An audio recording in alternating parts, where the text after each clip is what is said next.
Hello friends, welcome back to GK prince academy.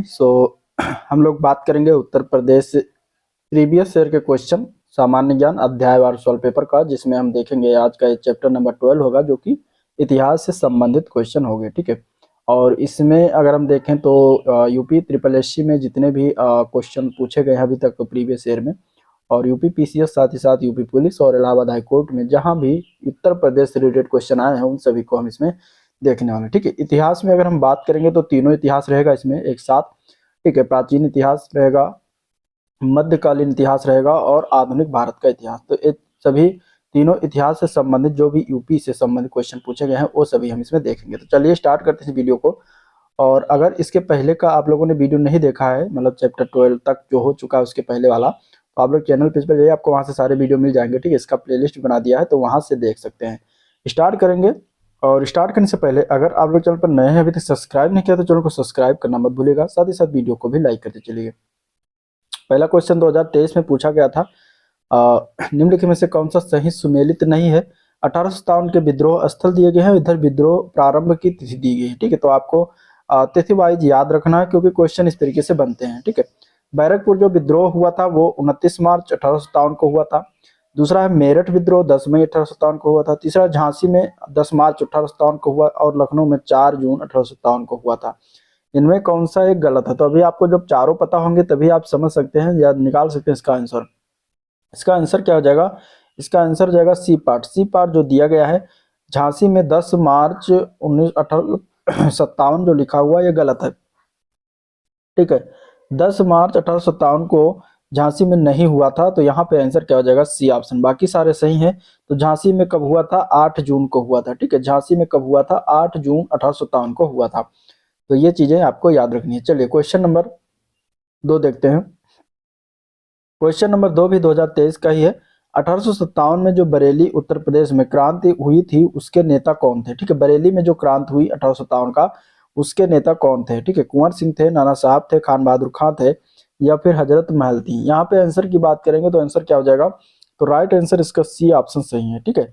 Khan बहादुर खान जो थे, ये 1857 के हुआ विद्रोह जो कि बरेली में हुआ था, उसका इन्होंने नेतृत्व किया था। तो यहाँ पे आंसर सी ऑप्शन करेक्ट है।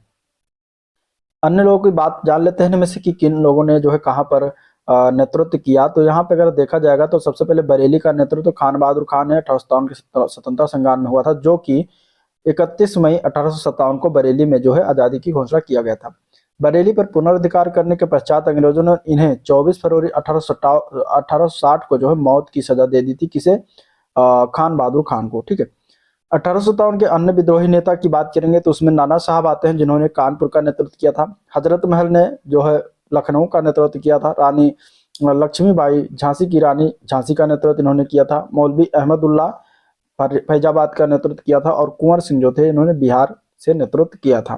तो इस प्रकार आपको याद रखना है, क्वेश्चन इस तरीके से बनते हैं। चलिए, इलाहाबाद के 1857 में विद्रोह का नेतृत्व जो है किसने किया था? अब जब इलाहाबाद में हुआ था उसका नेतृत्व किसने किया था? ठीक है।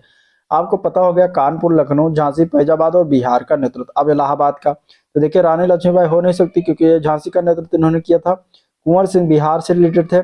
ठीक है। नाना साहेब भी नहीं थे। नाना साहब जो थे वो कानपुर के नेतृत्व किया था। तो यहाँ पे आंसर क्या आ जाएगा? लियाकत अली। लियाकत अली जो थे, ये इन्होंने जो है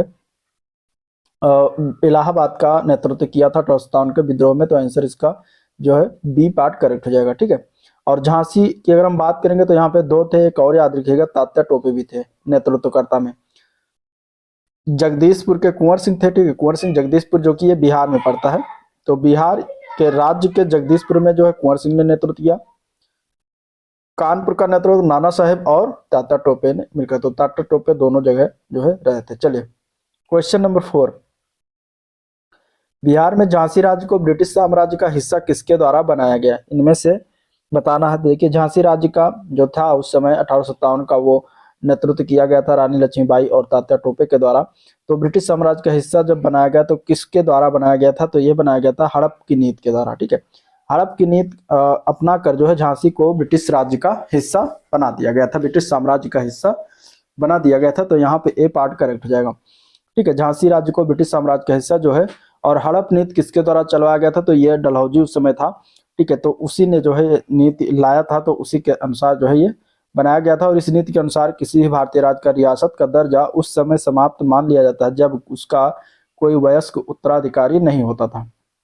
तो ये हड़प्पा नीति थी। अगला क्वेश्चन है क्वेश्चन नंबर 5। अलीगढ़ में द्वितीय आंग्ल मराठा युद्ध के दौरान अलीगढ़ की लड़ाई कब लड़ी गई थी? ठीक है, अलीगढ़ की लड़ाई कब लड़ी गई थी? तो इसको आपको याद रखना, 2021 में पूछा गया था। ये लड़ा गया था सितंबर 1803 में। ठीक है, कब लड़ा गया था? सितंबर 1803 में। तो राइट आंसर ए ऑप्शन सही है इसका। अब द्वितीय आंग्ल मराठा युद्ध कब हुआ था? तो 1803 से लेकर 1806 के दौरान हुआ था और अलीगढ़ किले में जो है सितंबर 1803 में अलीगढ़ की लड़ाई लड़ी गई थी। तो इसमें आपको याद रखना है। ठीक है, द्वितीय आंग्ल मराठा युद्ध जो हुआ था 1806 के मध्य में अलीगढ़ का युद्ध हुआ था 1803 में। आंग्ल मराठा युद्ध जान लीजिए। तो प्रथम आंग्ल मराठा कब हुआ? तो 1775 से लेकर 1782 के मध्य हुआ था और इसके जो नेतृत्व करता था वो था वारेन हेस्टिंग। दूसरा जो आंग्ल मराठा युद्ध हुआ था वो 1803 से लेकर 1806 तक हुआ था। इसका जो नेतृत्व करता था वेलेजली था। तीसरा आंग्ल मराठा युद्ध भी हुआ, ये 1817 से लेकर 1818 में चला और इसका भी हेस्टिंग्स था। ठीक है, और नेतृत्व करता। तो इस प्रकार आपको याद रखना। चलिए अगला प्रश्न क्वेश्चन नंबर 6 है 1583 ईस्वी में प्रयाग का नाम परिवर्तित करके इलाहाबाद जो है किसके द्वारा कर दिया गया था? तो इलाहाबाद का नाम परिवर्तित करके अगर हम बात करेंगे प्रयाग का नाम परिवर्तित करके इलाहाबाद का 1583 में किस इसमें से जो था मुगल बादशाह वो नाम रखा गया था? तो यहाँ पे राइट आंसर हो जाएगा ए पार्ट, ये अकबर के द्वारा। ठीक है, अकबर ने रखा था तो यहाँ आंसर ए पार्ट करेक्ट हो जाएगा अकबर। और इसके बाद 2018 में उत्तर प्रदेश सरकार ने इलाहाबाद का नाम बदलकर पुनः जो है प्रयागराज कर दिया है। चलिए क्वेश्चन नंबर 7 है मोतीलाल नेहरू व CR दास ने स्वराज पार्टी की स्थापना किस स्पष्ट उद्देश्य के लिए किया था? ठीक है, स्वराज पार्टी की स्थापना दो लोगों ने मिलकर किया था। उसमें चित्तरंजन दास यानी कि CR दास और मोतीलाल नेहरू जो कि जवाहरलाल नेहरू के पिताजी थे। तो इन दोनों ने मिलकर जो है स्वराज पार्टी की स्थापना किया था और इसका जो उद्देश्य था वो था विधानसभाओं के अंदर पहुंचकर उनका नाश किया जाए। ठीक है, वहां से मतलब विरोध किया जाए। तो इस प्रकार आंसर यहाँ पे ए पार्ट राइट हो जाएगा।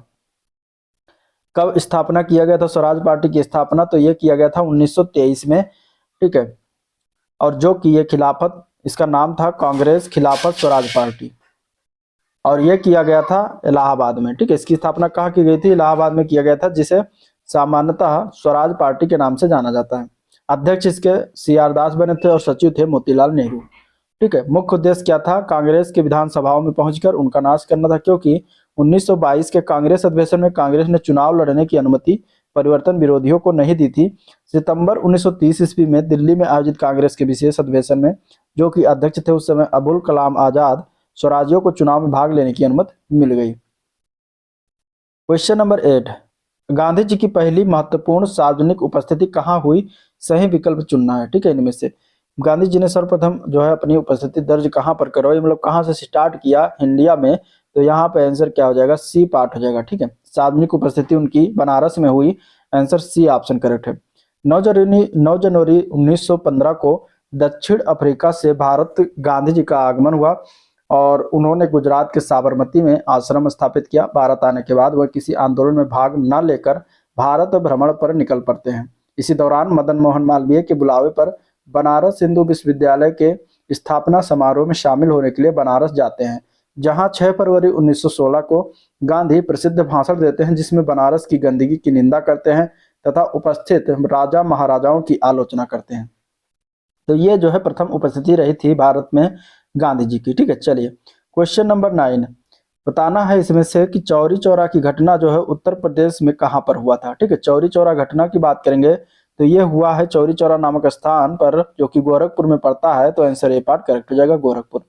चौरी चौरा की घटना जो हुई थी वो 4 फरवरी 1922 को गोरखपुर में घटी थी।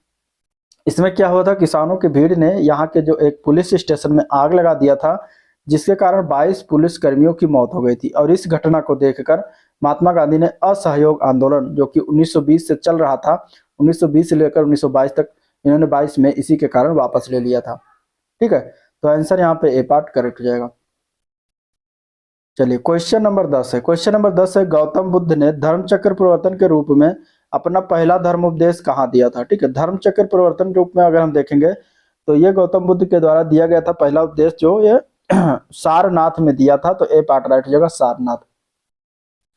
सारनाथ अथवा इसका नाम है ऋषिपत्तनम, पुराना नाम, जो कि वाराणसी के करीब पड़ता है। यहाँ पे गौतम बुद्ध ने अपना पहला उपदेश 5 ब्राह्मण भिक्षुओं को दिया था और गौतम बुद्ध का प्रथम उपदेश बौद्ध धर्म में धर्म चक्र प्रवर्तन के नाम से जाना जाता है, तो ये भी याद रखिएगा। चलिए क्वेश्चन नंबर 11, माना जाता है कि उत्तर प्रदेश के मध्य में स्थित कौन सी जगह पर अपनी मां को उपदेश देने के बाद गौतम बुद्ध ब्रह्मा और देवराज इंद्र के साथ अवतीर्ण हुए थे?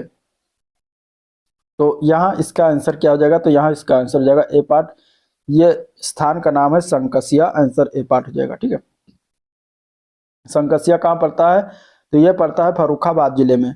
ठीक है, तो ये याद रखिएगा। चलिए क्वेश्चन नंबर देखते हैं 12। क्वेश्चन नंबर 12 है, वैदिक काल में विद्यमान निम्नलिखित ऋषियों अथवा संतों में से कौन उत्तर प्रदेश से संबंधित नहीं थे? इनमें से, ठीक है, वैदिक काल में विद्यमान जो ऋषि थे उसमें से कौन इसमें उत्तर प्रदेश से संबंधित ऋषि नहीं थे, यह बताना है। क्वेश्चन नंबर 12, तो यहाँ पे आंसर हो जाएगा ए पार्ट। याज्ञवल्क्य जो थे ये उत्तर प्रदेश से रिलेटेड नहीं है, तो आंसर ए पार्ट करेक्ट है। ठीक है, चलिए देख लेते हैं। याज्ञवल्क्य जो थे ये गुजरात से रिलेटेड है।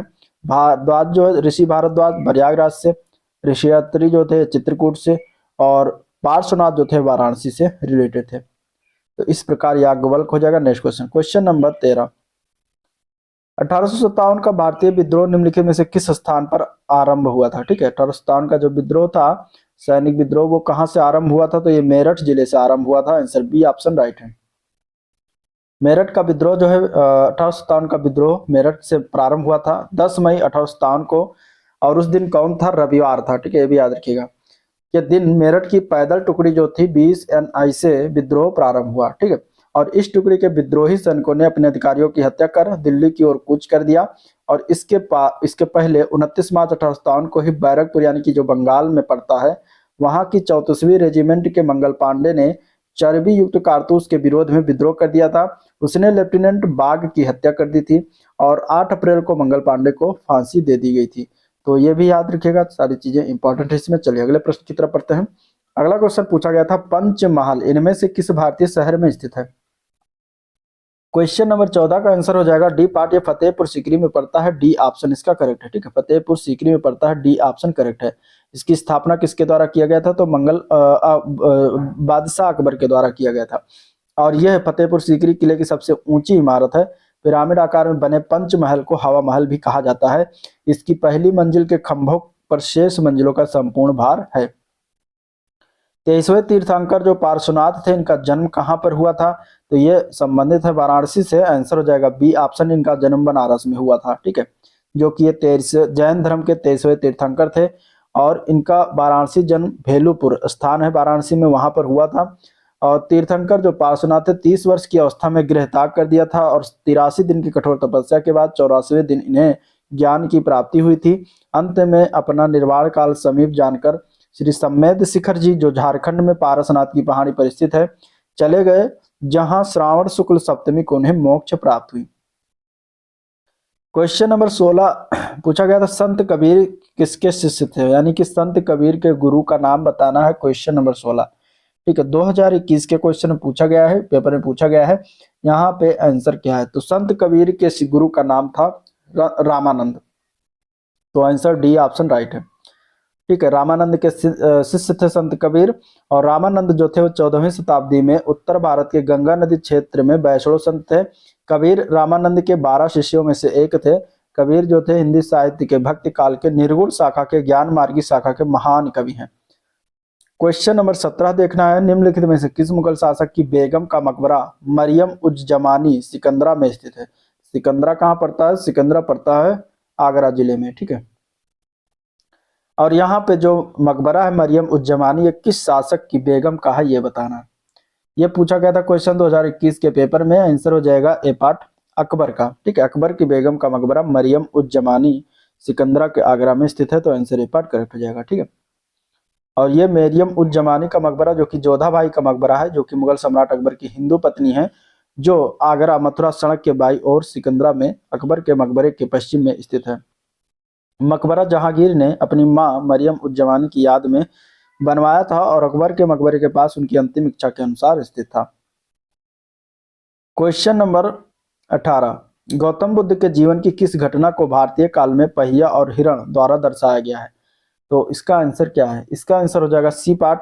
इनके पहला उपदेश जो है ये दर्शाया जाता है पहिया और हिरण के द्वारा, ठीक है, भारतीय कला में। तो सी ऑप्शन इसका राइट है।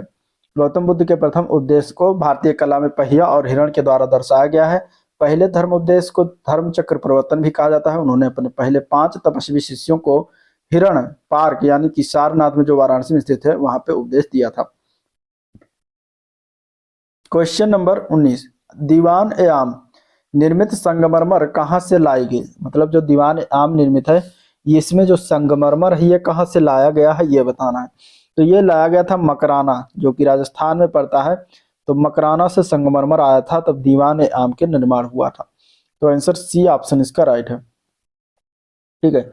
और दीवान ए आम का निर्माण जो करवाया गया था ये शाहजहां के द्वारा करवाया गया था, जो कि आगरा के किले में ही स्थित है, ठीक है। यह संगमरमर से निर्मित है, शाहजहां के काल की प्रथम इमारत थी ये। इसके लिए संगमरमर जो है मकराना से मंगाए गए थे। शाहजहां ने दिल्ली के लाल किले में भी दीवान ए आम का निर्माण कराया हुआ है। तो ये था। अगला क्वेश्चन है, भारत के स्वतंत्रता संघर्ष के दौरान निम्नलिखित में से किसने सत्यमेव जयते नारे का प्रयोग किया? सत्यमेव जयते नारे का प्रयोग किया गया था पंडित मदन मोहन मालवीय के द्वारा। तो right answer D option correct है, ठीक है। और ये जो है उन्होंने 1918 में भारतीय राष्ट्रीय कांग्रेस के अधिवेशन में अध्यक्षता किया था और अपने अध्यक्षीय भाषण में इन्होंने ये नारा दिया था, ठीक है, सत्यमेव जयते। क्वेश्चन नंबर 21 देखते हैं, 1857 के स्वाधीनता संग्राम में लखनऊ का नेतृत्व किसने किया था? ठीक है, तो पहले या दूसरे क्वेश्चन में इसका आंसर बताया गया है। लखनऊ का नेतृत्व बेगम हजरत महल के द्वारा किया गया था। सी पार्ट इसका राइट हो जाएगा, ठीक है। सी पार्ट क्या हो जाएगा? राइट हो जाएगा। अब इन्होंने जो है अपने अल्प वयस्क पुत्र बिरजिस कादिर को अवध का नवाब बनाया और मार्च 1858 में कॉलिन कैंपबेल ने लखनऊ पर पुनः कब्जा कर लिया था, ठीक है। कानपुर में विद्रोह का नेतृत्व नाना साहब ने किया था। झांसी में रानी लक्ष्मीबाई और इलाहाबाद का विद्रोह का नेतृत्व मौलवी लियाकत अली ने किया था, ठीक है। क्वेश्चन नंबर 22, उत्तर प्रदेश यानी कि संयुक्त प्रांत उसमें था, तो उसका देवबंद आंदोलन कहाँ शुरू हुआ? ठीक है, उत्तर प्रदेश का देवबंद आंदोलन कहाँ पर शुरू हुआ? यह क्वेश्चन पूछा गया 2021 के पेपर में। सॉरी।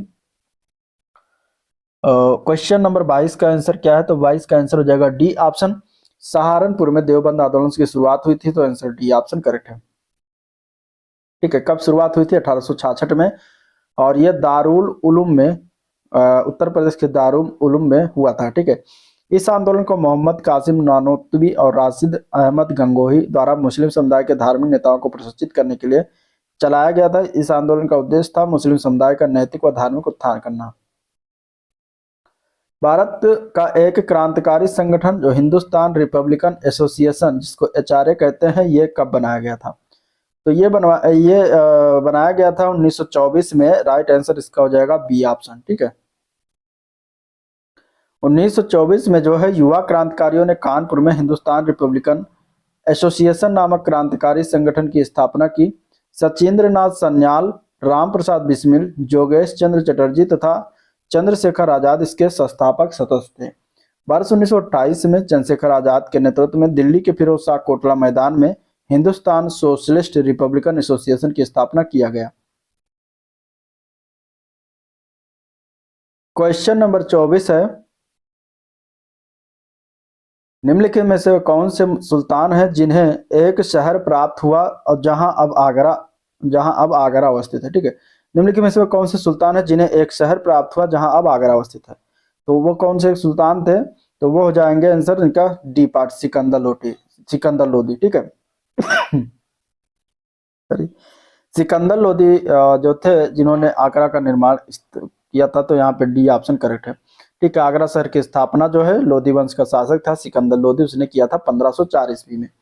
मध्यकाल में राजस्थान तथा दक्षिण में मालवा की ओर जाने वाले मार्ग पर स्थित होने के कारण आगरा का राजनीतिक, आर्थिक और व्यापारिक महत्व था। उसके आदेश पर संस्कृत के एक आयुर्वेद ग्रंथ की फारसी में फरहंगे सिकंदरी नाम से अनुवाद किया गया। सिकंदर लोधी ने गुल रुखी नाम से उपनाम से कविताओं की रचना थी, ठीक है, गुल रुखी उपनाम से कविताओं की रचना की थी। चलिए, महात्मा गांधी ने किस घटना के कारण असहयोग आंदोलन को वापस लिया था? तो असहयोग आंदोलन जब चला रहे थे तो उस समय घटना घटी थी जिसका नाम है चौरी चौरा घटना, ठीक है, चौरी चौरा कांड हुआ, तो उसके कारण जो है उन्होंने असहयोग आंदोलन को वापस ले लिया था। तो आंसर बी ऑप्शन इसका राइट है। कब हुआ था चौरी चौरा घटना? तो 4 फरवरी 1922 को गोरखपुर जिले के चौरी चौरा नामक स्थान पर लोगों के द्वारा थाने में आग लगा दिए जाने के कारण महात्मा गांधी ने 12 फरवरी को जो है बारदौली में कांग्रेस कार्य समिति की बैठक में असहयोग आंदोलन को स्थगित करने का निर्णय ले लिया था। क्वेश्चन नंबर 26 है, भगवान बुद्ध ने अंतिम सांस यानी कि जिसको कहते हैं महापरिनिर्वाण कहाँ पर लिया था? अंतिम सांस इन्होंने कहाँ पर लिया? क्वेश्चन नंबर 26 का आंसर हो जाएगा डी पार्ट, कुशीनगर में। ठीक है, बौद्ध धर्म के संस्थापक थे गौतम बुद्ध। इन्होंने अपने जीवन का अंतिम समय कुशीनगर में व्यतीत किया था और पावा में अपने शिष्य चुंद के यहाँ इन्होंने सूकर मद्दव भोज्य सामग्री खाने से इनके अतिसार रोग से पीड़ित हो गए। उसके बाद बुद्ध पावा से कुशीनगर आ गए और वहीं 80 वर्ष की अवस्था में मृत्यु को प्राप्त हुए, जिसे बौद्ध ग्रंथ में महापरिनिर्वाण कहा गया। गौतम बुद्ध ने यहीं पर जो है सुबुद्ध को अपना अंतिम उपदेश भी दिया था। अगला क्वेश्चन देखते हैं, क्वेश्चन नंबर 27 है, काकोरी षड्यंत्र केस से कौन संबंधित है इनमें से? तो काकोरी षड्यंत्र केस की बात करेंगे इनमें से तो अशफाक उल्लाह खान संबंधित है, आंसर डी ऑप्शन राइट हो जाएगा। ठीक है, और ये कब हुआ था? तो अगस्त 1925 में हिंदुस्तान रिपब्लिकन एसोसिएशन के क्रांतिकारियों ने सहारनपुर लखनऊ लाइन पर काकोरी जाने वाली 8 नंबर की डाउन मालगाड़ी को लूट लिया था, जिसे काकोरी षड्यंत्र कहा जाता है, जिसे काकोरी षड्यंत्र केस के रूप में जाना जाता है। इससे जुड़े 29 क्रांतिकारियों में से राम प्रसाद बिस्मिल, अशफाक उल्लाह खां, रोशनलाल, राजेंद्र लाहिड़ी को क्रमशः गोरखपुर, फैजाबाद, नैनी तथा गोंडा में जो है फांसी दे दिया गया था। तो इनका नाम जरूर याद रखना आपको। ठीक है, इनका नाम क्या है याद रखना है आपको, ये पूछा जा सकता है। चलिए अगले क्वेश्चन की तरफ चलते हैं। क्वेश्चन नंबर 28 है, निम्नलिखित में से किस स्थान पर कनिष्क की सिरविहीन प्रतिमा पाई गई? कनिष्क की सिरविहीन प्रतिमा जो पाई गई थी ये मथुरा जिले में पाई गई थी, आंसर बी ऑप्शन हो जाएगा। ठीक है, राजा कनिष्क की बिना सिर वाली मूर्ति जो थी मथुरा में पाई गई थी। कनिष्क जो थे कुषाण वंश का महानतम शासक था। इसने 78 ईस्वी में शक संवत की शुरुआत की थी और ज्ञातव्य है कि कुषाण वंश स्थापना कुजुल कटफिसेस ने किया था। क्वेश्चन नंबर 29 है, सभी भारतीय नेताओं में से सबसे खतरनाक निम्न में से किसने रानी लक्ष्मीबाई के बारे में कहा था? ठीक है, ऑप्शन दिए गए हैं। ये क्वेश्चन 2021 में पूछा गया था। यहाँ पे इसका आंसर हो जाएगा सी ऑप्शन, जनरल हीरोज के द्वारा कहा गया था। 1857 की लड़ाई में अंग्रेजी सेनापति था जनरल हीरोज। उसने जो है रानी लक्ष्मीबाई की वीरता से प्रभावित होकर कहा था कि रानी लक्ष्मीबाई आकर्षक, चतुर और सुंदर थी और वो सभी भारतीय नेताओं में सबसे खतरनाक थी। रानी लक्ष्मीबाई का जन्म 19 नवंबर 1828 को वाराणसी में एक ब्राह्मण परिवार में हुआ था। इनके बचपन का नाम मणिकर्णिका था, जिन्हें मनु के नाम से भी जाना जाता था। इनका विवाह 7 वर्ष की आयु में झांसी के मराठा शासक गंगाधर राव से हुआ था। दातव्य है कि 18 जून 1858 को अंग्रेजों के खिलाफ लड़ते हुए ग्वालियर में इनका निधन हो गया था। क्वेश्चन नंबर 30, निम्नलिखित में से कौन से नेता भारत धर्म महामंडल यानी 1902 में जो हुआ था इससे जुड़े हुए थे? ठीक है, भारत धर्म महामंडल से कौन से नेता इनमें से जुड़े हुए थे ये बताना है। तो क्वेश्चन यहाँ पे आंसर हो जाएगा इसका ए पार्ट, पंडित मदन मोहन मालवीय जुड़े हुए थे। ठीक है, भारत धर्म महामंडल जो था ये 1902 में पंडित मदन मोहन मालवीय बहुत करीब से जुड़े थे। दातव्य है कि भारत धर्म महामंडल 1887 में हरिद्वार में पंडित दीनदयाल शर्मा द्वारा स्थापित एक प्रमुख हिंदू संगठन था, जिन्होंने 15 मई 1899 को दिल्ली में एक हिंदू कॉलेज की भी स्थापना की थी, जिसका उद्देश्य था हिंदू रूढ़िवाद को आर्य समाज और रामकृष्ण मिशन से बचाना। क्वेश्चन नंबर 31, स्वराज पार्टी का उद्देश्य क्या था? 2021 के क्वेश्चन में पूछा गया है। स्वराज पार्टी का उद्देश्य इनमें से देखेंगे तो सी ऑप्शन हो जाएगा, विधायिका में प्रवेश करना और इसके अंदर सरकार की कमियों को उजागर करना इसका मेन उद्देश्य रहा था। तो यहाँ सी ऑप्शन इसका राइट हो जाएगा। ठीक है, इसका गठन कब किया गया था? तो 1 जनवरी 1923 को चित्तरंजन दास और मोतीलाल नेहरू के द्वारा इलाहाबाद में इसका गठन किया गया था, जिसका उद्देश्य था कांग्रेस के अंदर रहकर चुनाव में हिस्सा लेना और विधान परिषद में स्वदेशी सरकार के गठन की मांग उठाना और मांगों के न मानने पर विधान परिषद की कार्यवाही में बाधा डालना था। दातव्य की वर्ष 1925 में चित्तरंजन दास की मृत्यु के पश्चात स्वराज पार्टी जो है शिथिल पड़ गई थी।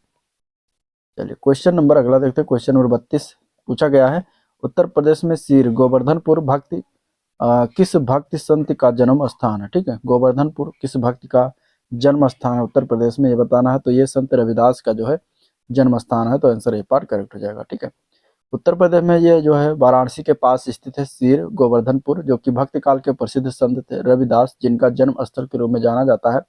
संत शिरोमणि की उपाधि से विभूषित संत रविदास 15वीं-16वीं शताब्दी के रहस्यवादी कवि संत थे। वाराणसी विकास प्राधिकरण ने अप्रैल 2022 में रैदासियों के लिए वीर गोवर्धनपुर में एक भव्य पार्क बनाने का निर्णय लिया है। क्वेश्चन नंबर 33 है, अखिल भारतीय किसान सभा का प्रथम सम्मेलन कहाँ हुआ था? तो अखिल भारतीय किसान सभा का प्रथम सम्मेलन हुआ था लखनऊ में। आंसर सी ऑप्शन करेक्ट हो जाएगा। ठीक है, अखिल भारतीय की किसान सभा का गठन और प्रथम बैठक 1936 में लखनऊ में आयोजित हुआ था अखिल भारतीय सत्र में।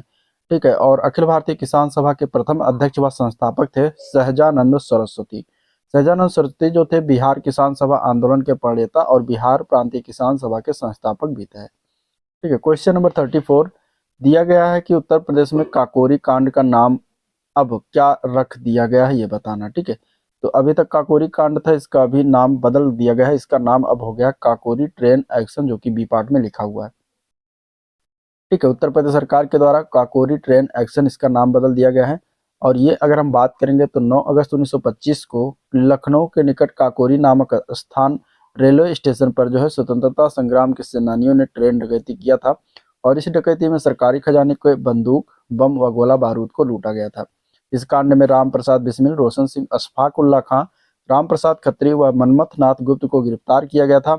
इनमें से राम प्रसाद बिस्मिल को गोरखपुर में, अशफाक उल्ला खां को फैजाबाद में और रोशन सिंह को नैनी यानी कि प्रयागराज में और राजेंद्र लाहड़ी को गोंडा में फांसी दे दी गई थी। क्वेश्चन नंबर 35 है, चार सिरों वाला शेर जिसको भारत सरकार राष्ट्रीय राज्य चिन्ह के रूप में अंगीकृत करती है, इनमें से कहां पर स्थित है? तो क्वेश्चन नंबर 35 का आंसर हो जाएगा, यह स्थित है सारनाथ में। आंसर सी ऑप्शन राइट हो जाएगा। ठीक है, सारनाथ जो कि वाराणसी में पड़ता है, और ये अशोक ने सारनाथ में एक सिंह शीर्ष प्रस्तर जो है स्तंभ बनवाया था। यह मौर्य कला का उत्कृष्ट नमूना है, इसे ही राज्य चिन्ह के रूप में स्वीकार किया गया है। क्वेश्चन नंबर 36 पूछा गया था, निम्नलिखित में से कौन सा अभिलेख राजा पुष्यमित्र शुंग के द्वारा किए गए 2 अश्वमेध यज्ञों के संबंध में सूचना देता है? इनमें से तो कौन सा अभिलेख है? तो वो अभिलेख हमें बताना है। ठीक है, यहाँ पे आंसर हो जाएगा सी पार्ट, वो अभिलेख है अयोध्या अभिलेख। आंसर क्या हो जाएगा? C option. ठीक है, अयोध्या अभिलेख है जहाँ पे ये सूचना देता है।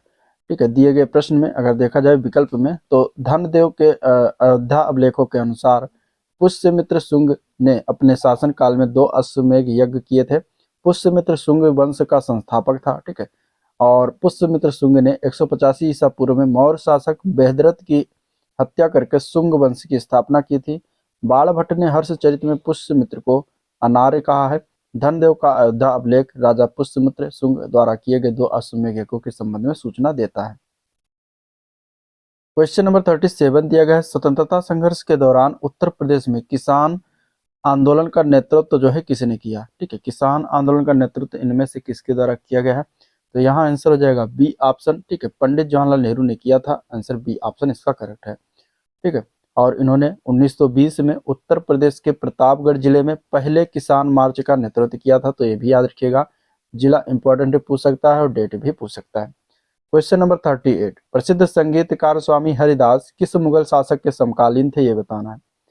तो स्वामी हरिदास जो थे ये अकबर के समकालीन थे। आंसर ए पार्ट करेक्ट है। ठीक है, स्वामी हरिदास 1480 में जन्म हुआ, 1573 को इनकी मृत्यु हुई।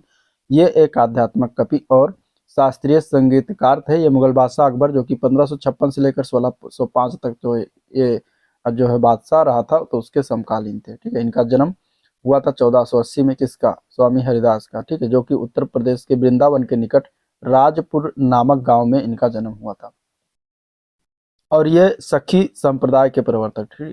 ठीक है, स्वामी हरिदास जो थे सखी संप्रदाय के प्रवर्तक थे, जो निम्बार्क मत की एक शाखा है। इसमें भक्त अपने आप को श्री कृष्ण की सखी मानकर उनकी उपासना तथा सेवा करते हैं। क्वेश्चन नंबर 39 उत्तर प्रदेश का कुशीनगर किस लिए प्रसिद्ध है, ये पूछा गया क्वेश्चन है। तो उत्तर प्रदेश में कुशीनगर जो है ये प्रसिद्ध है बुद्ध का निर्वाण स्थल से संबंधित। ठीक है, ये जो स्थान है ये बुद्ध के निर्वाण स्थल से है। तो यहाँ आंसर सी ऑप्शन हो जाएगा। ठीक है, यह जो है ऐतिहासिक स्थल जहाँ महात्मा बुद्ध का क्या हुआ था, महापरिनिर्वाण हुआ था, और गौतम बुद्ध जो थे ये बौद्ध धर्म के संस्थापक थे। इनका जन्म हुआ था लुम्बिनी में 563 ईसा पूर्व शाक्य कुल में हुआ था।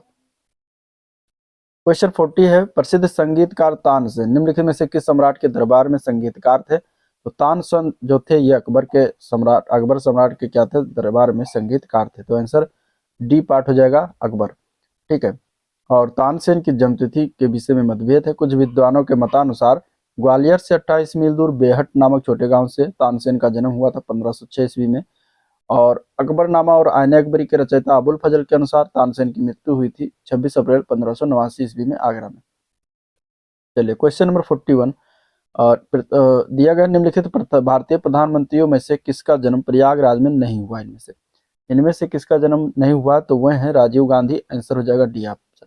बाकी जवाहरलाल नेहरू, इंदिरा गांधी, विश्वनाथ प्रताप सिंह, इन सभी का जन्म जो है प्रयागराज में हुआ है। तो डी ऑप्शन करेक्ट हो जाएगा। ठीक है। राजीव गांधी का जन्म जो हुआ था 20 अगस्त 1944 को बॉम्बे में हुआ था। ठीक, बॉम्बे यानी कि मुंबई में हुआ था। 40 वर्ष की उम्र में राजीव गांधी भारत के सबसे युवा प्रधानमंत्री बने थे और 21 मई 1991 को तमिलनाडु के श्री पेरुम्बुदूर में एक दुखद बम विस्फोट में इनकी मृत्यु हो गई। जवाहरलाल नेहरू, इंदिरा गांधी, विश्वनाथ प्रताप सिंह का जन्म प्रयागराज में हुआ था। चलिए क्वेश्चन नंबर 42, परमहंस योगानंद का जन्म स्थान का नाम बताना है। परमहंस योगानंद का जन्म स्थान है गोरखपुर। आंसर इसका डी ऑप्शन करेक्ट हो जाएगा, गोरखपुर। ठीक है। गोरखपुर में अगर हम बात करें, योगानंद का जन्म 5 फरवरी 1993 को गोरखपुर में एक हिंदू बंगाली परिवार में हुआ था। इनका मूल नाम मुकुंद लाल घोष था। इनकी प्रसिद्ध कृति है एक योगी की आत्मकथा। क्वेश्चन 43, मुगल शासक अकबर ने निम्नलिखित में से क्या स्थापित नहीं किया था? इनमें से, ठीक है, रामबाग, जहांगीर महल, आगरा किला, अकबर किला, इसमें से कौन सा जो है अकबर ने स्थापित नहीं किया था? तो वो था रामबाग। आंसर यहाँ पे ए पार्ट करेक्ट हो जाएगा। ठीक है। भारत में जो रामबाग शैली का निर्माता है वो बाबर है, जिसने आगरा में 1528 ईस्वी में रामबाग का निर्माण करवाया था। आगरा के किले में स्थित जहांगीर महल का निर्माण अकबर ने करवाया। साथ ही आगरा किला और अकबर किला का भी अकबर के द्वारा ही बनवाया गया था। मुगल काल में हिंदू द्वारा निर्मित जसवंत सिंह की छतरी एकमात्र स्मारक है, ये कहाँ पर स्थित है? तो ये स्थित है, आंसर यहाँ पे हो जाएगा डी ऑप्शन। ये भी आगरा में ही स्थित है। आंसर डी ऑप्शन करेक्ट हो जाएगा। ठीक है। जसवंत सिंह की छतरी जो कि मुगल काल में हिंदू के द्वारा निर्मित एकमात्र स्मारक है और ये आगरा में स्थित है, जहाँ ये शाहजहां के शासनकाल में इसका निर्माण राजा जसवंत सिंह ने करवाया था, जहां अमर सिंह के शव के साथ उनकी पत्नी हाड़ा रानी सती हुई थी। ठीक है। तो ये था अगला क्वेश्चन। आगरा की मोती मस्जिद किसके द्वारा बनाई गई थी, जिसे पर्ल मस्जिद के नाम से जाना जाता है? क्वेश्चन नंबर 45 2024 के पेपर में आया हुआ क्वेश्चन है। यहाँ पे आंसर हो जाएगा डी पार्ट, शाहजहां के रूप में जाना जाता है। ठीक है। शाहजहां मतलब शाहजहां ने इस मस्जिद को बनवाया था, जिसको पर्ल मस्जिद के रूप में जानते हैं। तो आंसर डी ऑप्शन इसका करेक्ट हो जाएगा। ठीक है।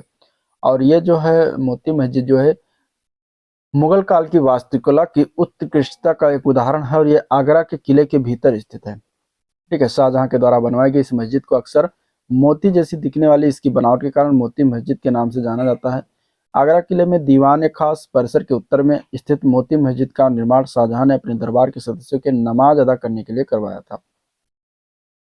क्वेश्चन 46, ये भी क्वेश्चन 2024 में पूछा हुआ है कि 2009 में उत्तर प्रदेश के कहां पर जो है सिंधु घाटी सभ्यता की कलाकृतियों की खोज ने इस सामान्य धारणा को ध्वस्त करने में मदद की कि हड़प्पा सभ्यता केवल पश्चिमी भारत तक ही सीमित थी और यह स्थापित करने में मदद मिली कि यह पूरे भारतीय प्रायद्वीप तक फैली हुई थी।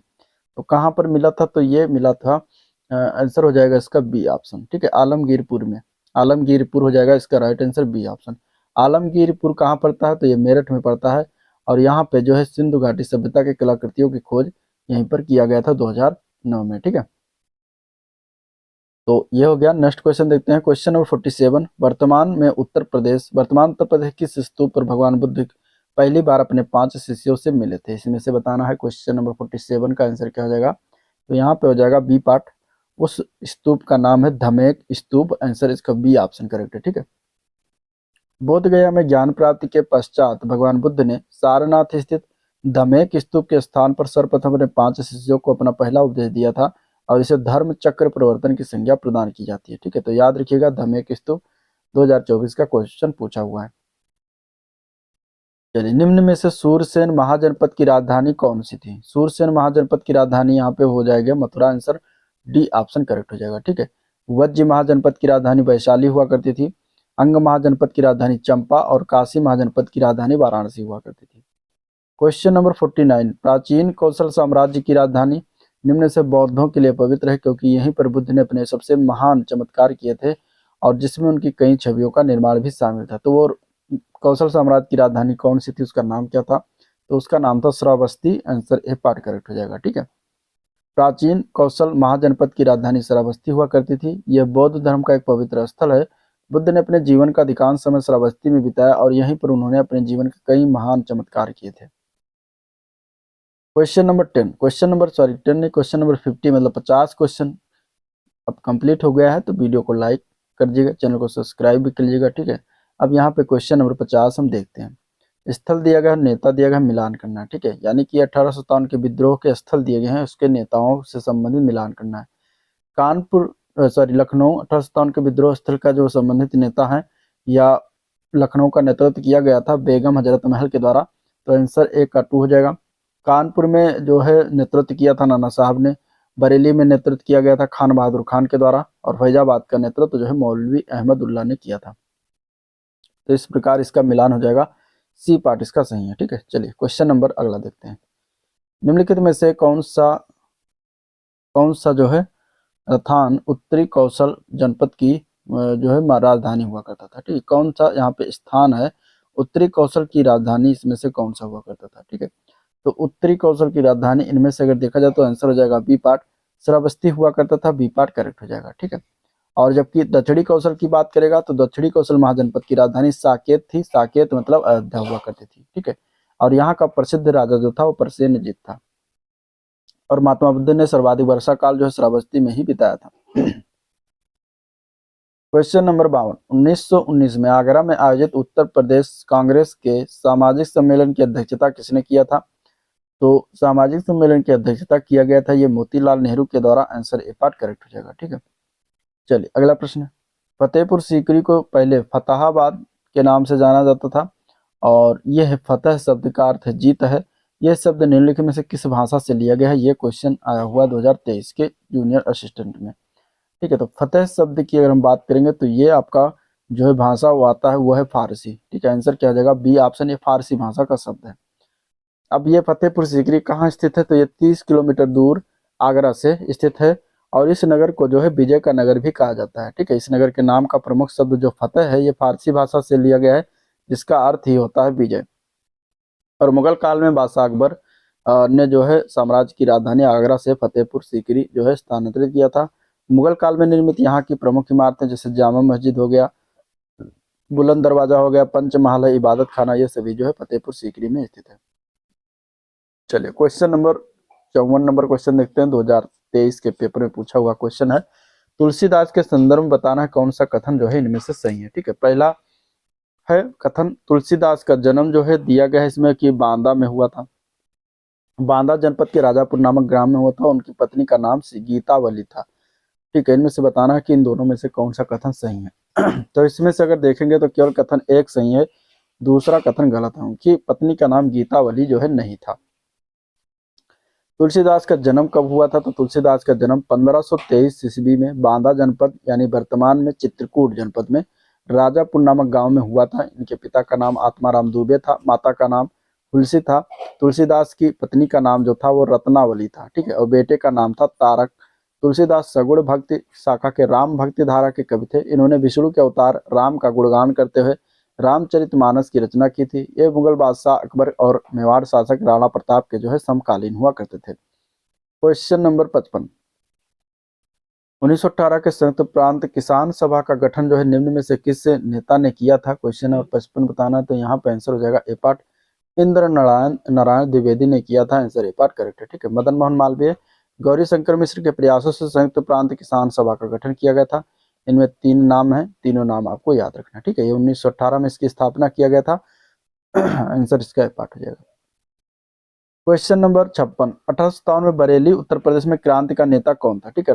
1857 का विद्रोह को जो हुआ था उसमें बरेली में वहां पे किसने नेतृत्व किया था ये बताना है। तो वहां का नेतृत्व करते थे खान बहादुर खान, ठीक है, यहाँ पे आंसर हो जाएगा डी ऑप्शन। याद रखिएगा, नाम इंपॉर्टेंट है। खान बहादुर खान जो है ये थे, इन्हें बख्त खान के नाम से भी जाना जाता था। इसके अतिरिक्त नाना साहब ने अगर देखा जाए तो कानपुर में इन्होंने जो नेतृत्व किया था। बेगम हजरत महल ने लखनऊ और कुंवर सिंह ने जगदीशपुर, जो कि बिहार में पड़ता है, क्रांति का नेतृत्व किया था। क्वेश्चन 57 है, 1924 में संयुक्त प्रांत यानी वर्तमान उत्तर प्रदेश के नाम से जानते हैं कि किस शहर में संपूर्ण भारत से क्रांतिकारियों की बैठक बुलाई गई थी। ठीक है, तो यहाँ पे आंसर हो जाएगा कानपुर। कानपुर से बुलाई गई थी, आंसर डी ऑप्शन करेक्ट हो जाएगा। ठीक है, जिसका नाम अगर हम बात करेंगे तो हिंदुस्तान रिपब्लिकन एसोसिएशन नामक क्रांतिकारी संगठन की स्थापना भी किया गया था वर्ष 1924 में, और इसके संस्थापक सदस्यों में सचिंद्र नाथ सन्याल, राम प्रसाद बिस्मिल, योगेश चंद्र चटर्जी, चंद्रशेखर आजाद आदि शामिल थे। क्वेश्चन 58 पूछा गया है, उत्तर प्रदेश किस नगर में सर्वप्रथम भारतीय राष्ट्रीय कांग्रेस का वार्षिक अधिवेशन हुआ था, इनमें से ये बताना है। तो आंसर यहाँ पे हो जाएगा डी ऑप्शन। ठीक है, इलाहाबाद में हुआ था। ठीक है, इलाहाबाद में संपन्न हुआ था, और यह कांग्रेस का चौथा अधिवेशन था जो वर्ष 1888 में संपन्न हुआ। इसके अध्यक्ष थे जॉर्ज यूले। वर्ष 1892 और 1910 में भी कांग्रेस का अधिवेशन इलाहाबाद में ही आयोजित हुआ था, और उल्लेखनीय है कि बनारस में 1905 तथा लखनऊ में 1899, 1916, 1936 में और कानपुर में 1925 में अधिवेशन आयोजित किया गया था। क्वेश्चन नंबर 59, उत्तर प्रदेश में वैष्णववाद के सनकादि संप्रदाय के संस्थापक कौन थे, उनका नाम क्या है, ये पूछा गया क्वेश्चन है। 2022 के पेपर में पूछा गया था, तो उनके संस्थापक का नाम था निम्बार्क। आंसर यहाँ पे हो जाएगा इसका सी ऑप्शन करेक्ट। ठीक है, इस संप्रदाय के अन्य नाम हंस संप्रदाय तथा देवर्ष संप्रदाय भी है। निम्बार्क संप्रदाय भारत के प्रमुख संप्रदायों में गिना जाता है। इस संप्रदाय का प्राचीन मंदिर मथुरा में ध्रुव टीले के पर स्थित जो है बताया जाता है। इस संप्रदाय का सिद्धांत था द्वैतता, द्वैतवाद कहलाता है। ठीक है, और इसी को भेदा भेदवाद भी कहते हैं। क्वेश्चन नंबर 60 है, किस फ्रांसीसी यात्री ने काशी को जो है भारत का एथेंस कहा था। भारत को एथेंस कहने वाला फ्रांसीसी यात्री कौन था, तो उसका नाम था बर्नियर। आंसर यहाँ पे डी ऑप्शन राइट हो जाएगा। ठीक है, बर्नियर। भारत का एथेंस जो है बर्नियर ने काशी को कहा था, और बर्नियर जो था एक फ्रांसीसी चिकित्सक और यात्री था जिसने मुगल राजकुमार दारा शिकोह के लिए एक चिकित्सक के रूप में काम किया था। क्वेश्चन नंबर 61 दिया गया है कि चंदावर का युद्ध जो 1194 में हुआ था, राजा जयचंद मोहम्मद गोरी से पराजित हुआ। चंदावर की वर्तमान में भौगोलिक स्थिति बताना है। ठीक है, इस तरीके से भी क्वेश्चन पूछा जा सकता है, तो यहाँ पे आंसर हो जाएगा ए पार्ट। ठीक है, ये जो चंदावर है ये उत्तर प्रदेश के इटावा जनपद में यमुना नदी के तट पर जो आसपास क्षेत्र है वो चंदावर के नाम से जाना जाता था। चलिए, क्वेश्चन नंबर 62, निम्नलिखित में से कौन सा सिंधु घाटी सभ्यता का स्थल उत्तर प्रदेश में स्थित है इनमें से, तो उस स्थल का नाम है Hulas. Answer D option correct है, हुलास। ठीक है, हुलास जो है सहारनपुर जिले में स्थित है, और यह सिंधु घाटी सभ्यता का स्थल है। रोपड़ जो है पंजाब में है, बनावली जो है हरियाणा में, और मांडा जम्मू में स्थित सिंधुकालीन स्थल है। चलिए, क्वेश्चन नंबर 63, निम्नलिखित में से कौन सा क्रांतिकारी काकोरी ट्रेन कांड से संबंधित नहीं था। ठीक है, काकोरी के बारे में बातें हो चुकी हैं। यहाँ पे अगर देखा जाए तो लाजेंद्र लाहिड़ी जो थे ये थे, अशफाक उल्ला खां भी थे, रोशन भी सिंह भी थे, खुदीराम बोस इससे संबंधित नहीं थे, तो सी पार्ट करेक्ट हो जाएगा। ठीक है, खुदीराम बोस जो थे वो 30 अप्रैल 1908 को खुदीराम बोस और प्रफुल्ल चाकी ने किंग्स फोर्ट की गाड़ी पर बम फेंकने के आरोप में 11 अगस्त 1908 को लगभग 18 वर्ष की आयु में मुजफ्फरपुर जेल में फांसी दे दी गई थी। ठीक है, तो ये इससे संबंधित नहीं थे।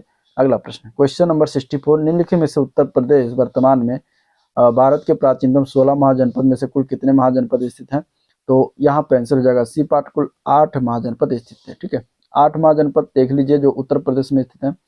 पहला उसमें आ जाता है काशी, इसकी राजधानी वाराणसी हुआ करती थी। ठीक है, वत्स, इसकी राजधानी कौशाम्बी हुआ करती थी जो कि इलाहाबाद के आसपास की क्षेत्र है।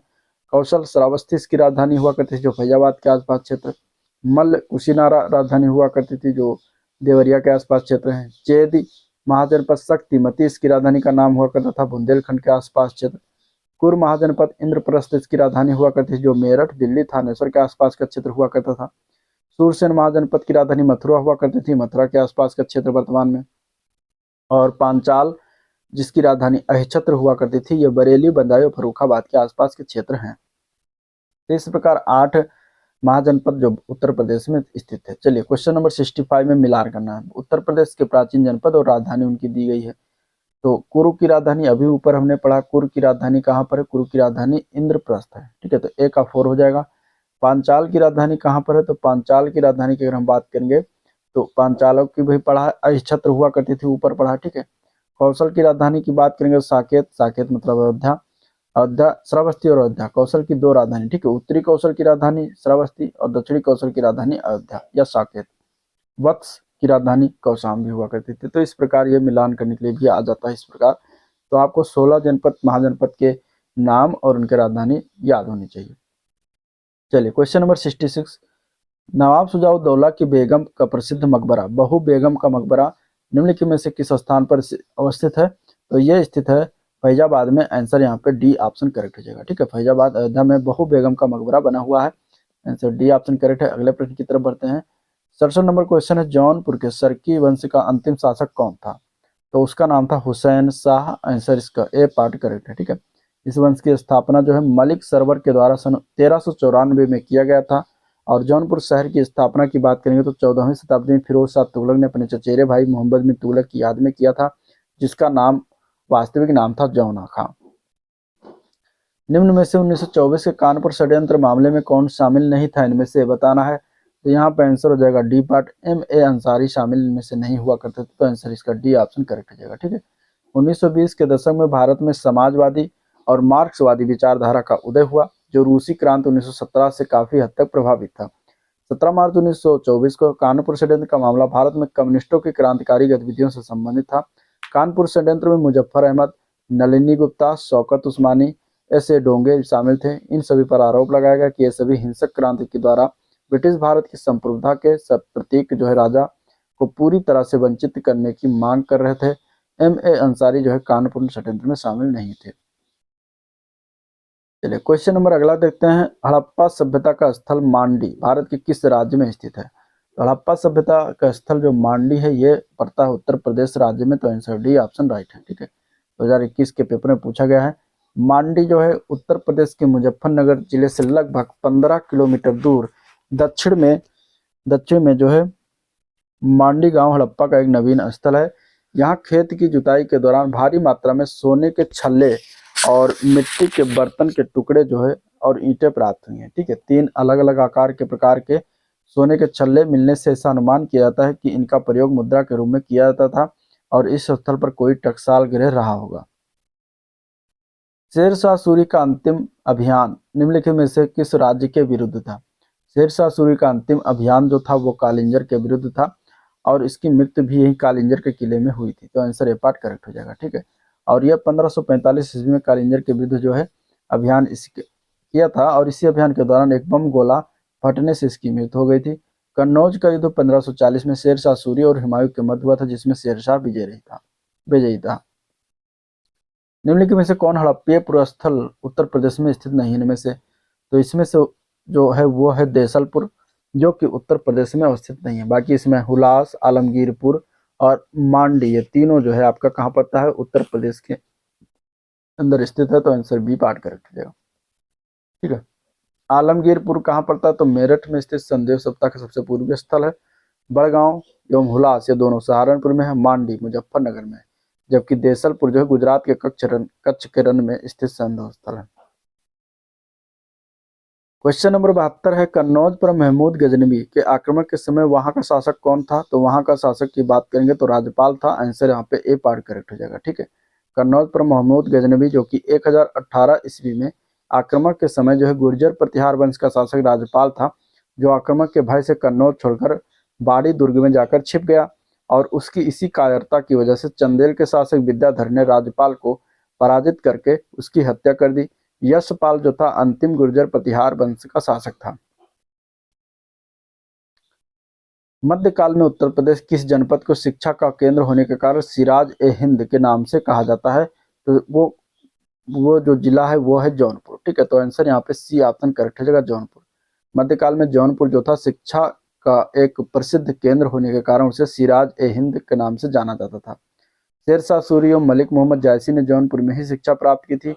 बीबी राजा बेगम का मदरसा जौनपुर की प्रसिद्ध शिक्षण संस्था थी, जिसका निर्माण सरकी शासक महमूद शाह की पत्नी बीबी राजा ने करवाया था। अगला प्रश्न है, निम्नलिखित में से किस वर्ष प्रयागराज के किले पर अंग्रेजों का अधिकार स्थापित हो गया था? तो वो वर्ष था 1797 ईस्वी, ठीक है। आंसर यहाँ पे डी ऑप्शन करेक्ट हो जाएगा 1797 ईस्वी में। शुजाउद्दौला के पश्चात आसफुद्दौला और फिर 1797 ईस्वी में उसका भाई शहादत अली का अवध का नवाब बना। और उल्लेखनीय कि शहादत अली ने 1801 में प्रयागराज सहित कई अन्य क्षेत्रों को जो है अंग्रेजों को सौंप दिया, जिसके बदले में उसे सुरक्षा की गारंटी प्राप्त हुई। क्वेश्चन नंबर 75 में हमें मिलान करना है, ठीक है। स्थान दिया गया है और वर्ष दिया गया है, और यहाँ पे अगर हम बात करें तो ये किसके वर्ष है, तो कांग्रेस के अधिवेशन का वर्ष है, ठीक है। तो मिलान करना है कौन सा वर्ष में किस जिले में हुआ था कांग्रेस का अधिवेशन।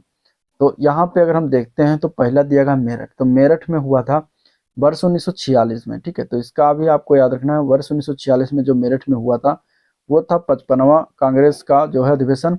और इस समय जो थे अध्यक्ष कांग्रेस के, उनका नाम था JB कृपलानी, ठीक है। क्या नाम था? JB कृपलानी।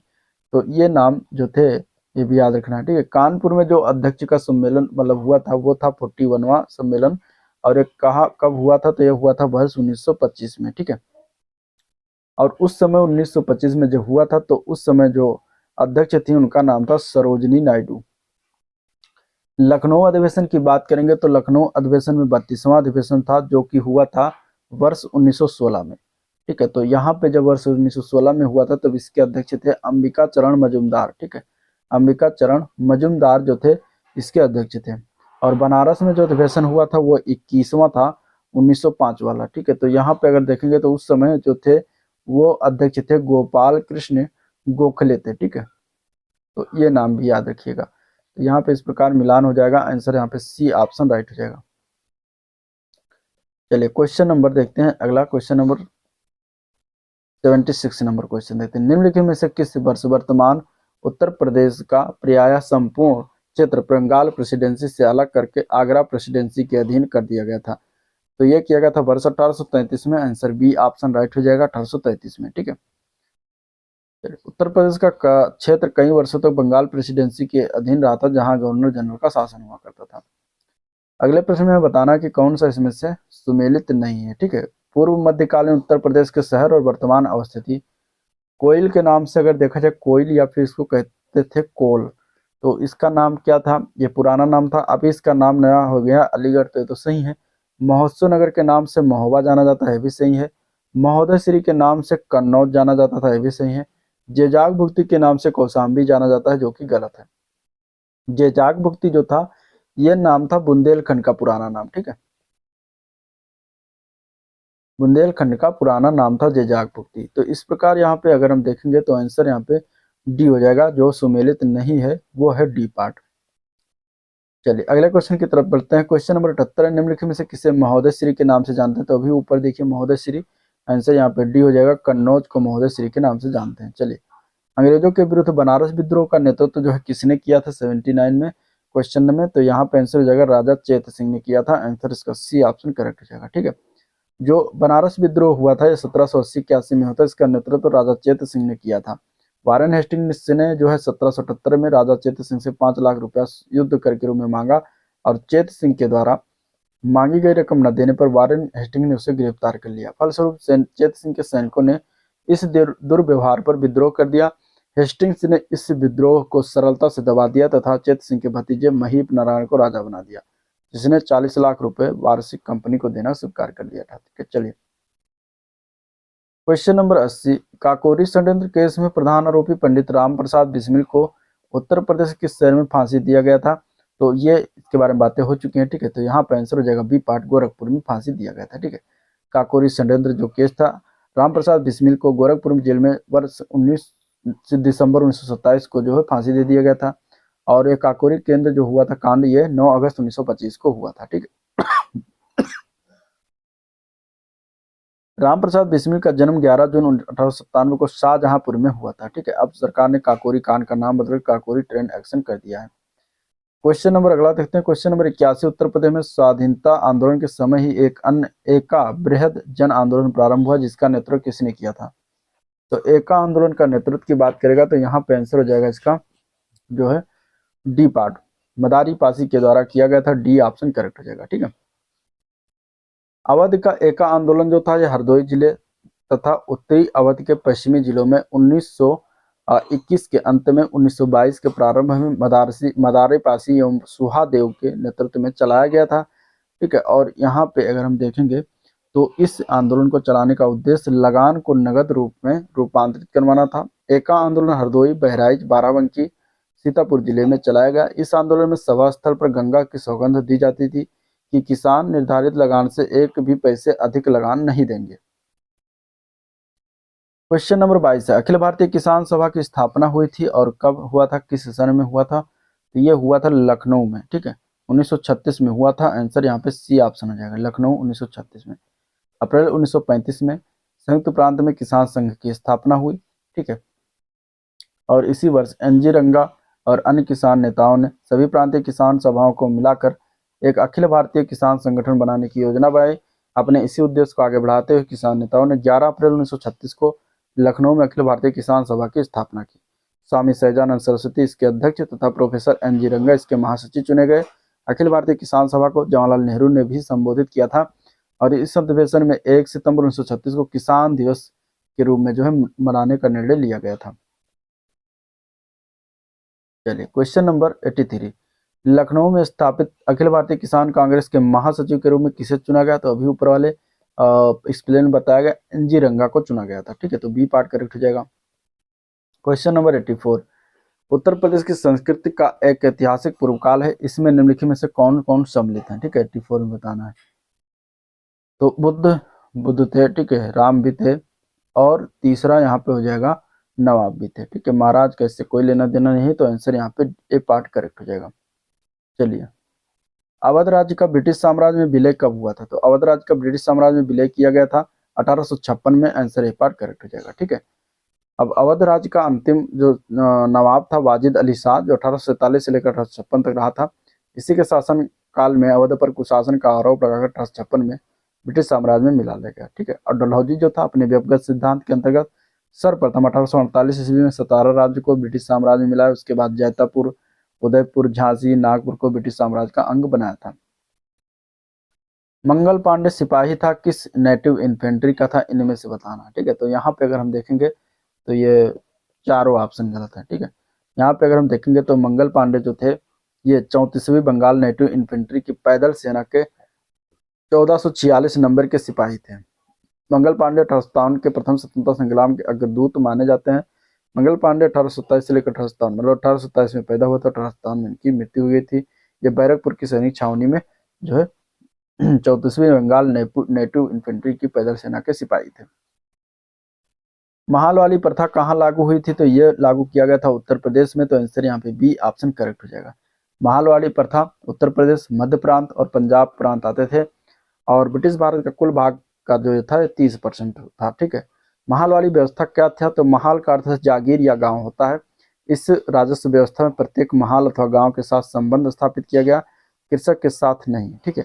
यह व्यवस्था ग्राम या महाल पर आधारित भूमि व्यवस्था के साथ रैयतवाड़ी बंदोबस्त की कुछ नीतियों को मिलाकर लागू की गई। हार्ट मैकेंजी इसके जन्मदाता थे। महापरिनिर्वाण मंदिर अवस्थित है, कहाँ पर अवस्थित है? तो कुशीनगर में अवस्थित है, आंसर ए पार्ट करेक्ट हो जाएगा। अगले प्रश्न की तरफ बढ़ते हैं, क्वेश्चन नंबर 88, ठीक है। कुशीनगर में अगर हम देखें तो अन्य मंदिरों में रामभर स्तूप, बिरला बुद्ध मंदिर, राम जानकी मंदिर जो है प्रमुख है, तो ये भी याद रखिएगा।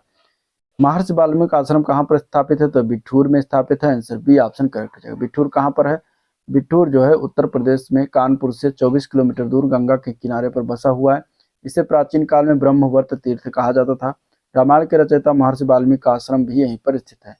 झांसी की रानी लक्ष्मीबाई कुछ काल तक यहीं रही थी। कार्तिक मास के यहाँ पर एक मेला लगता है। कालपी यानी कि जो जालौन पड़ता है में व्यास व नरसिंह टीले हैं। ऐसी मान्यता है कि व्यास टीले के स्थान पर ऋषि व्यास का आश्रम था और नरसिंह टीले के स्थान पर राजा हिरण्यकश्यप का महल था, जहां प्रहलाद की रक्षा करने हेतु जो है भगवान नरसिंह प्रकट हुए थे, ठीक है। श्रावस्ती की बात करें तो जैनियों के कुछ आश्रम है, भगवान बुद्ध भी इसी स्थान पर कुछ समय तक रहे थे।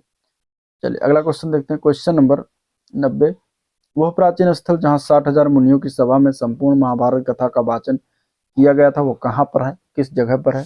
ठीक है, किया गया था तो ये किया गया था नैमिषारण्य में, जो कि पड़ता है सीतापुर में, तो आंसर डी ऑप्शन करेक्ट है, ठीक है। और ये अगर हम बात करेंगे तो नैमिषारण्य जो है ये 88,000 ऋषियों की तपस्थली रही है। यहाँ 30,000 तीर्थ स्थल है। चलिए क्वेश्चन नंबर 91 दिया गया है, प्रसिद्ध नैमिषारण्य तीर्थ जनपदों में से किस एक में से उपस्थित है? तो नैमिषारण्य है सीतापुर में, तो आंसर सी ऑप्शन करेक्ट हो जाएगा। अगले क्वेश्चन की तरफ बढ़ते हैं। 92 नंबर क्वेश्चन है, उत्तर प्रदेश में ऐतिहासिक इमारत और उसका स्थान हमें मिलान करना है। ठीक है, 84 गुंबद कहाँ पर स्थित है? 84 गुंबद जो है ये पड़ता है जालौन में, तो ए का 4 हो जाएगा। जामा मस्जिद स्थित है मुरादाबाद में, तो बी का 3 हो जाएगा। बौद्ध स्तूप स्थित है कुशीनगर में, ठीक है, और कामदगिरी पर्वत पड़ता है चित्रकूट में, तो इस प्रकार ये मिलान हो जाएगा। यहाँ पे अगर हम आंसर की बात करेंगे तो सी पार्ट इसका सही है। ठीक है,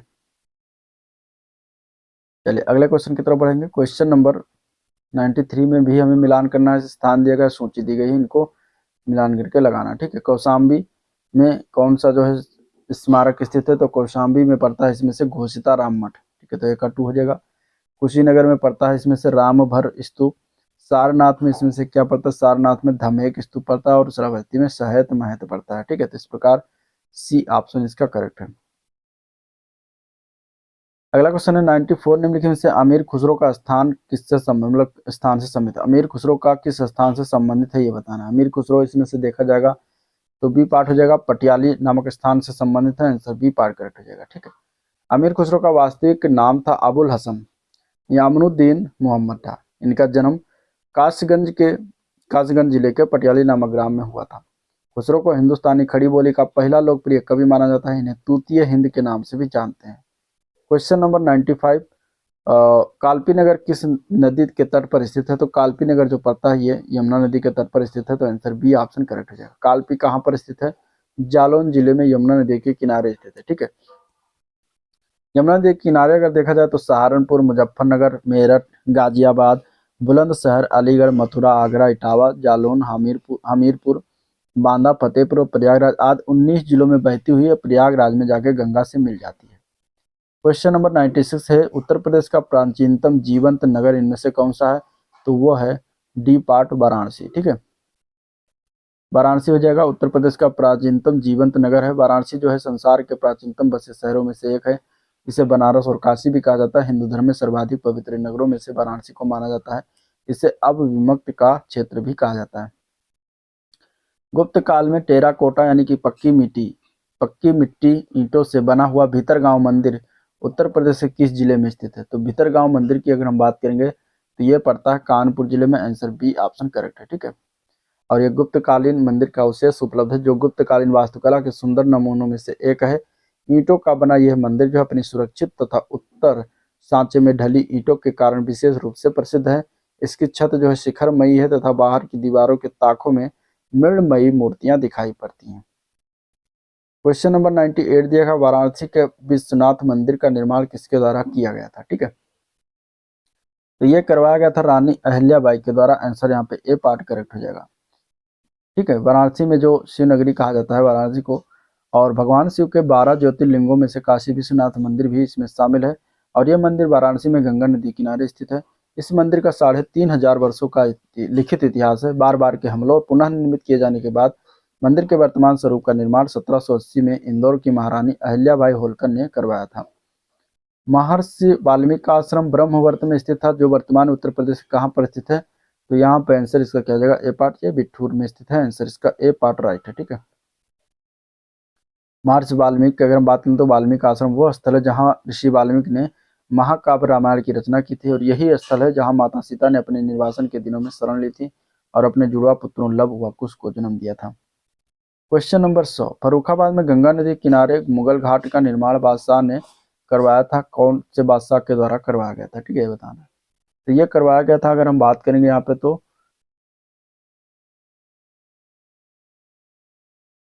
इसमें इस क्वेश्चन में त्रुटिपूर्ण अगर देखते हैं इसका एक्सप्लेन, तो फर्रुखाबाद उत्तर प्रदेश के ऐतिहासिक शहर है जिसमें गंगा यमुना तहजीब की परंपराओं द्वारा परिभाषित समृद्ध संस्कृति है, जो हिंदू मुस्लिम सांस्कृतिक प्रतिष्ठाओं, प्रथाओं, अनुष्ठानों, लोक भाषाई परंपराओं को जोड़ता है। ठीक है, फर्रुखाबाद की स्थापना 1714 में नवाब मोहम्मद खान बंगस ने किया था। ठीक है, और फर्रुखाबाद का नाम जो है करके मुगल बादशाह फर्रुखसियर के नाम पर रखा गया था। तो इनमें से कोई ऑप्शन में जिस तरीके से दिया नहीं था, तो यहाँ पे जो है गलत हो जाएगा ये। काशी की तरह यहाँ पर भी गली गली में शिवालय स्थित है। काशी की तरह यहाँ पांचाल घाट पर ऐतिहासिक विश्राम स्थल और पक्के घाट बने हुए हैं। अगला क्वेश्चन, नरसिंह की सबसे ऊंची शिलोत्कीर्ण प्रतिमा कहाँ पाई जाती है?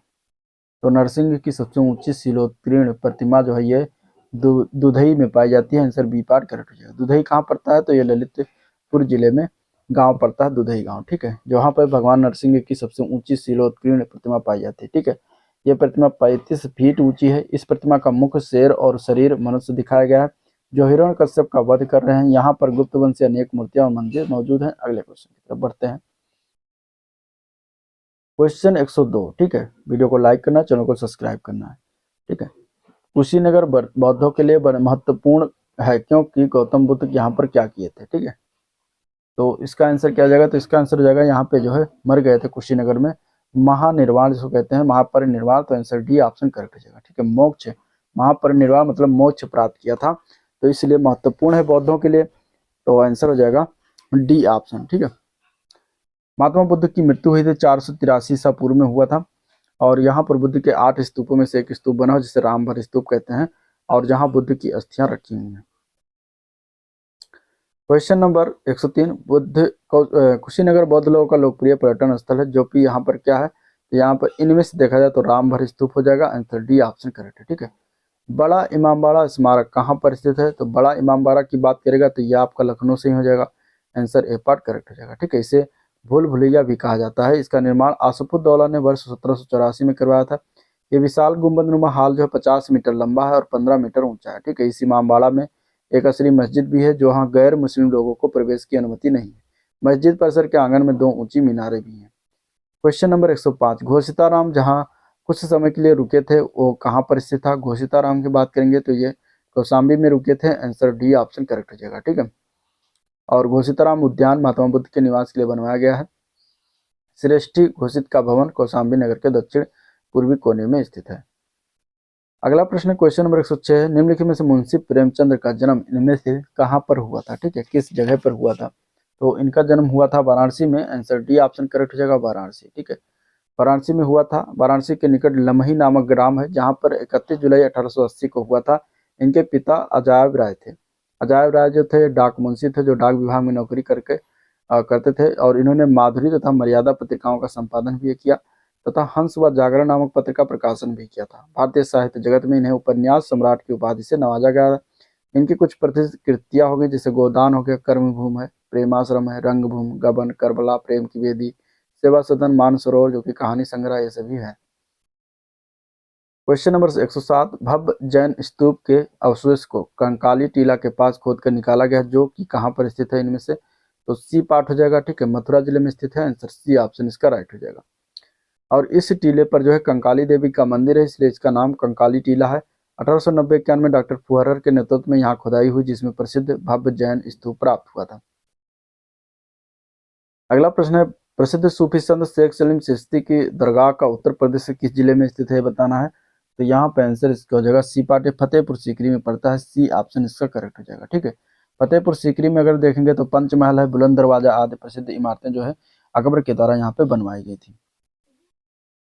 6वीं शताब्दी ईसा पूर्व के दौरान मथुरा के आसपास के क्षेत्र को क्या कहा जाता है? तो 6वीं शताब्दी ईसा पूर्व के दौरान मथुरा के आसपास के क्षेत्र को इनमें से कहते हैं सूरसेन। आंसर यहाँ पे सी ऑप्शन राइट है, सूरसेन। ठीक है, मत्स्य जो कि राजस्थान में था, इसकी राजधानी विराटनगर हुआ करती थी। पांचाल बरेलू बांदाई के आसपास का क्षेत्र की राजधानी अहिच्छत्र। अंग जो था बिहार में पड़ता है, जिसकी राजधानी चंपा हुआ करती थी।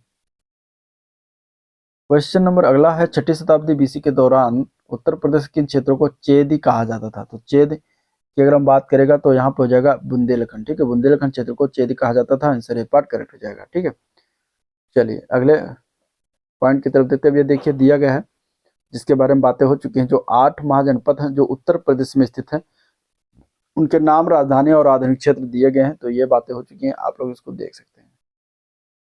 अगला प्रश्न, राजा हर्षवर्धन ने कहाँ पर भद्र विहार नामक ज्ञान के एक बृहत केंद्र की स्थापना की थी?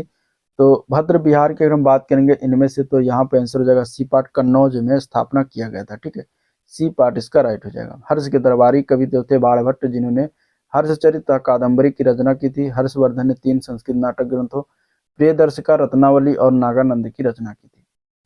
अगला प्रश्न है क्वेश्चन नंबर 112। अशोक स्तंभ में उत्कीर्ण किए हुए शेर का मुख, जिसे भारत सरकार द्वारा राष्ट्रीय प्रतीक के रूप में अपनाया गया है, और वो किसके संग्रहालय में संरक्षित है? ठीक है, तो यहाँ पे अगर देखा जाएगा तो आंसर इसका बी ऑप्शन हो जाएगा, सारनाथ के संग्रहालय में संरक्षित है। आंसर बी ऑप्शन करेक्ट है।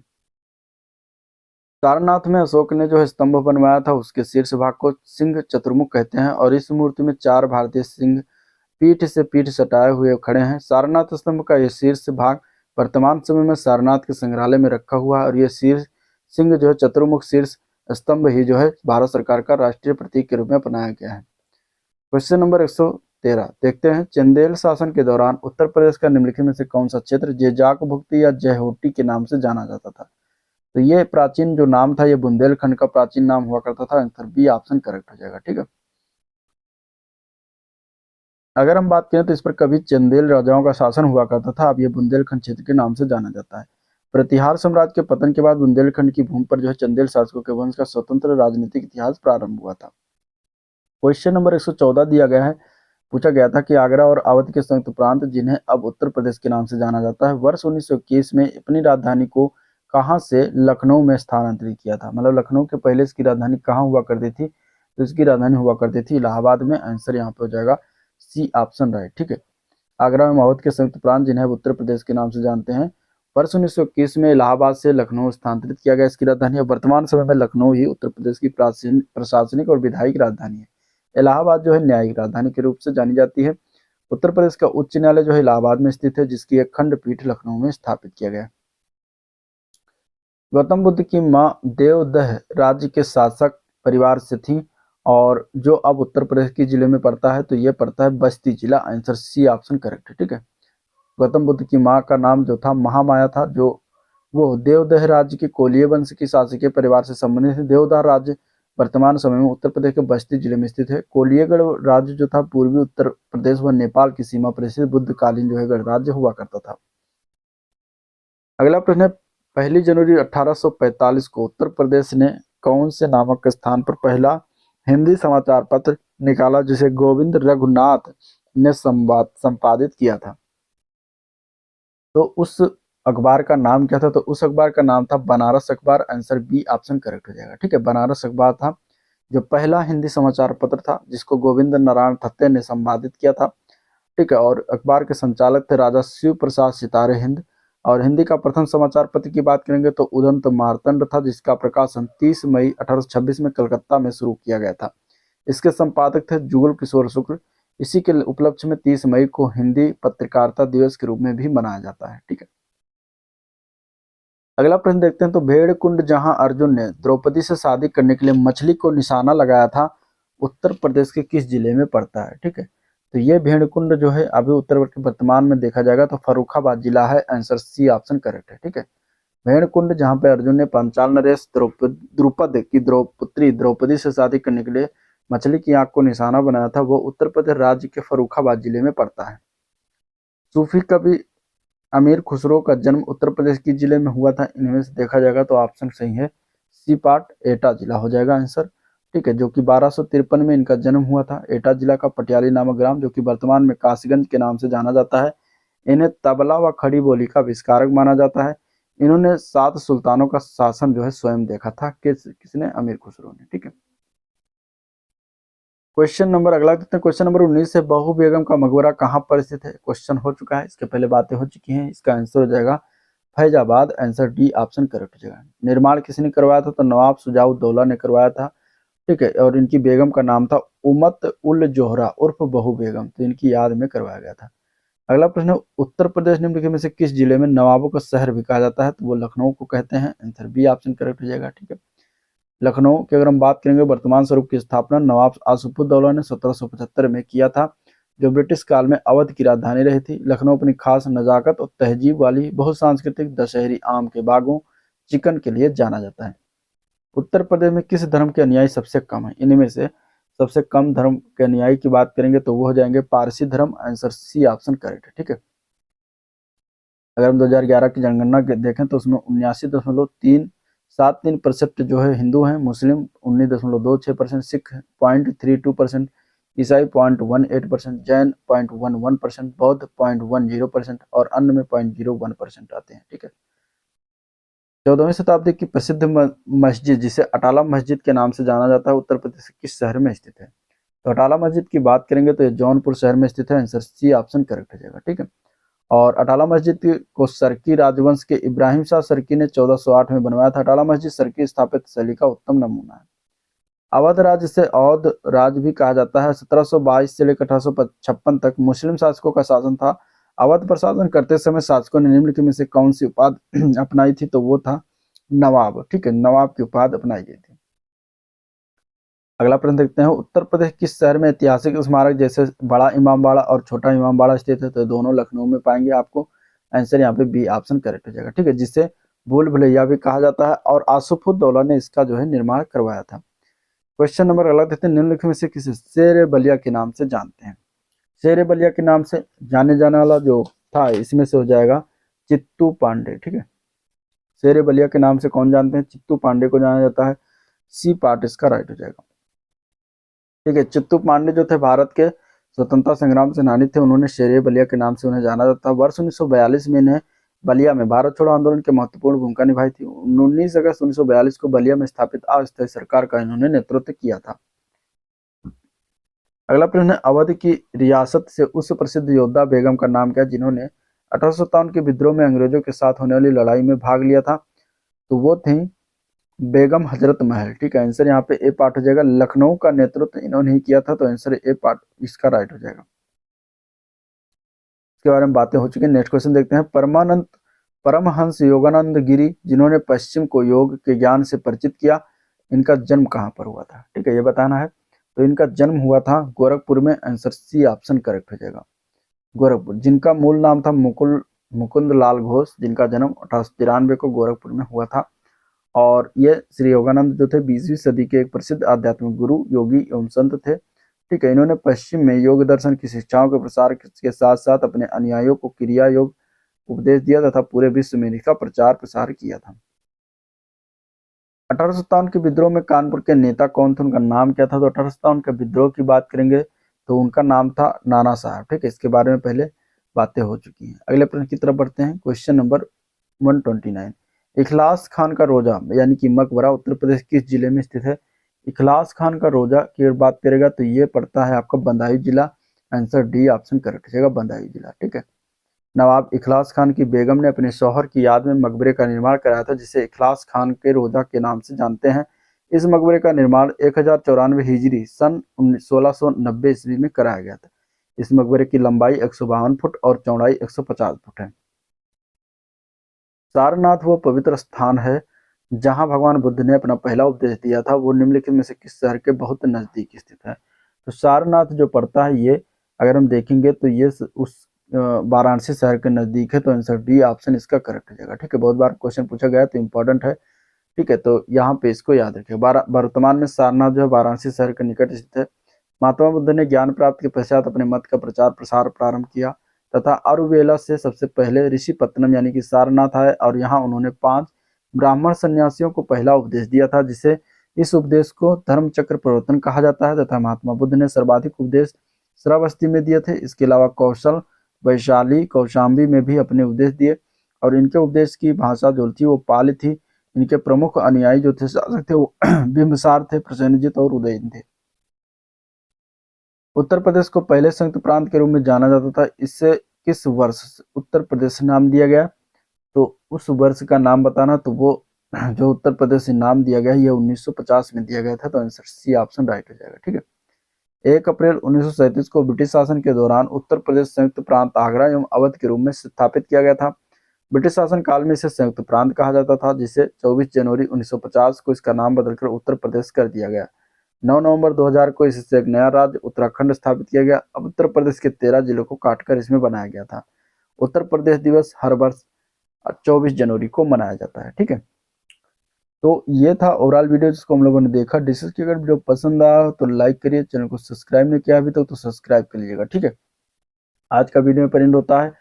मिलेंगे इसके नेक्स्ट चैप्टर में जिसमें हम कला, संस्कृति, नृत्य, मेला, उत्सव, स्थापत्य कला एक साथ देखने वाले हैं। तो वीडियो बहुत इंपॉर्टेंट होने वाला है, इसलिए देखना उसको मत भूलिएगा। ठीक है, चलिए वीडियो को एंड करेंगे, मिलते हैं नेक्स्ट वीडियो में, तब तक के लिए थैंक यू।